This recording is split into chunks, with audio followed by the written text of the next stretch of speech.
puppy, just turned 5 months, showing all the great signs of bringing random things in the house to me all the time.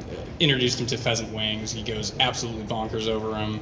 Everything's going well there. I understand the next step from what I heard earlier is getting towards gun training, understanding how important that is, but looking past gun training, call it any of the intermediate sort of training tips. Do you have any? Please. Well, yeah, if you sat in on that seminar, it's like bird introduction, gun introduction, but really the whole start of it is we're doing some obedience training with him all the way up to when we start, actually the gun training. But then that foundation of when I said you have a hunting dog now, but I said you don't have a trained dog. So obedience and control from there on out will be something that you're going to rely on that every time you hunt, but you're going to rely on it every day if it's your pet and your family dog as well. So any issues that you have down the line are most likely going to be obedience related.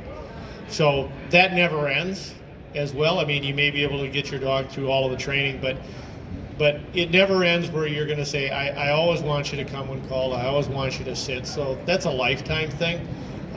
So that never stops. Here's what we would expect by the time we have a dog that's 10 and a half months old out of a hunting dog now, not a field trial dog, but a hunting dog.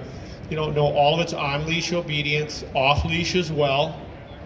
For an upland dog, quartering and flushing, retrieve to hand. It's going to be a waterfowl dog. We expect it to be steady in the blind, and retrieve steady as, obedience. So we expect them to do everything that you would want out of them. Then it's a matter of they just need a lot of hunting experience. So, but that's what our expectations are. But if you don't have expectations, you don't know when should I be there or when should I want to be at that level.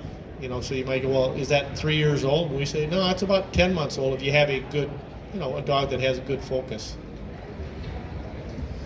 Something to think about, you're going to talk about that bird and gun introduction is going to happen. Something to be thinking about is your dog's definitely going to get evaluated during that process, but the follow-up, game farm, setting this dog up for more success. The best thing you can do for that trainer, some situations not, but most scenarios, is to continue exposing that dog after a good introduction, gain into the game farm, having a setup where the birds are marked. You're taking that puppy and putting the ball on the tee and making sure that dog leaves that field with some success.